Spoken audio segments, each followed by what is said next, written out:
এটা মেৰিজত ৰেষ্ট্ৰিক্ট কৰক আৰু মই কাক কৰিম এজনীয়ে কৰিম মোৰ চাচাৰ ছোৱালী কৰোঁ নে মাইৰ ছোৱালী কৰোঁ so' sir this is against the violation of fundamental rights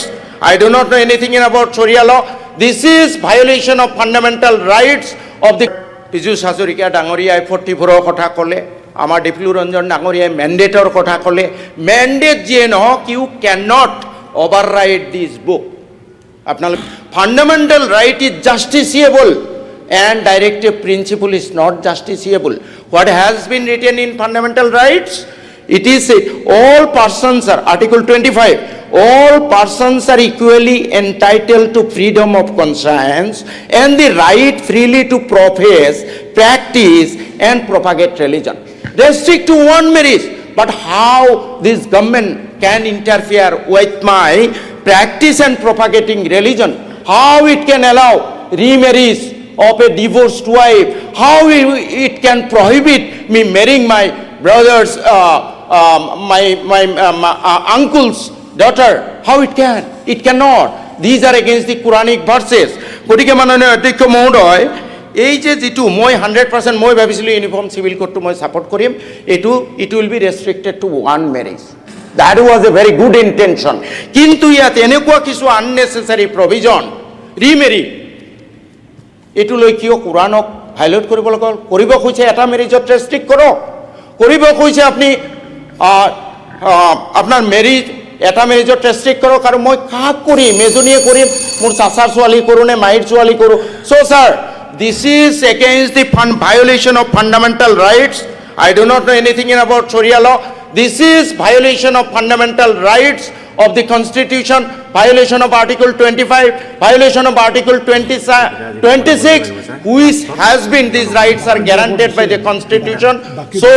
যেহেতু নাম্বার আছে বোধহয় পাছ হৈ যাব মই এতিয়া এমেন্ডমেন্ট আনিলে যে এইটো ডিলিট কৰক জানি বুজি আনিছে রিমেরি করার কারণে what is the interest of the government on remarrying my divorced wife it is disallowed যিখিনি মুসলিম সমাজত ভুল কাস্টম চলি আছে বন্ধ কৰিব লাগে এই যে হিলা পিলা these are not allowed by Quran these are not allowed হালালাৰ বিষয়ে কওক কাবুল ম্যাৰেজ নট এলাউড গতিকে স্যাৰ যেহেতু সংখ্যাৰ বলত পাস কৰিব I strongly and this is with malafide intention why the tribal has been left out it is uniform civil code so the government has brought it with malified intention just on the strength you may get 120 seats but still you cannot violate this is the Bible for us so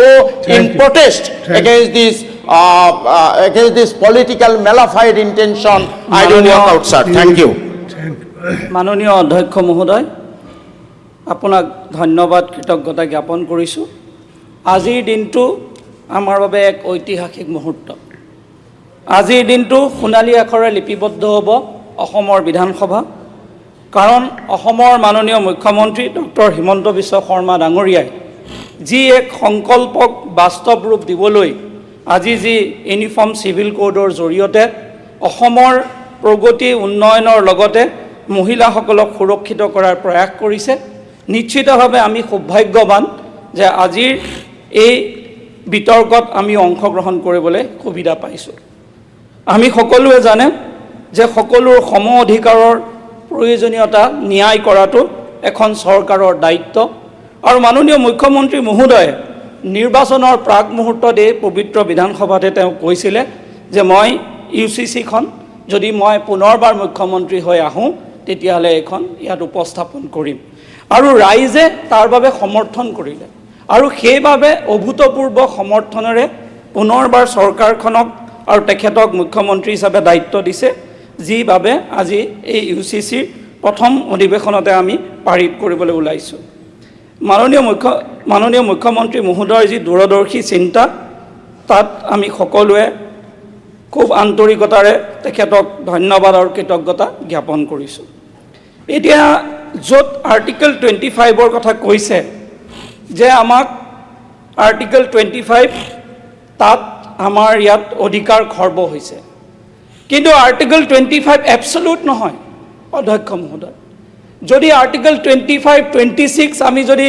ৰাখোঁ কিন্তু ইয়াক এবছলুট হ'ব নোৱাৰে ইয়াৰ ওপৰতো আমাক ইয়াত reasonable ইয়াত restriction দিয়া হৈছে যে ৰিজনেবল ৰেষ্ট্ৰিকশ্যন কি হ'ব যদি পাব্লিক অৰ্ডাৰ যদি health morality social welfare reform আৰু ছেকুলাৰ এছপেক্টটো ইয়াত থাকিব লাগিব যদি আমি 25ৰ কথা কওঁ আৰু 25ৰ কথা কৈ যদি আপুনি ইয়াত মুছলিম পাৰ্চনেল ল চৰিয়া এপ্লিকেশ্যন লক যদি আপুনি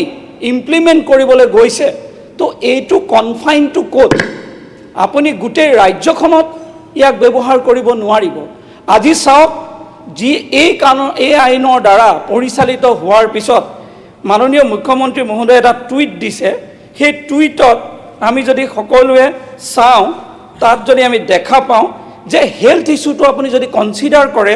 তাত তেওঁ নিজে ইয়াত কৈছে যে টিনেজ প্ৰেগনেঞ্চি যি বৰপেটাত 28.7% আছে ধুবুৰীত আছে 27.9% আৰু গোৱালপাৰাত 24.1%। আজি এগৰাকী মহিলা প্ৰতিনিধি তেওঁলোকৰ বেবী বেগম বাইদেউ আহিছে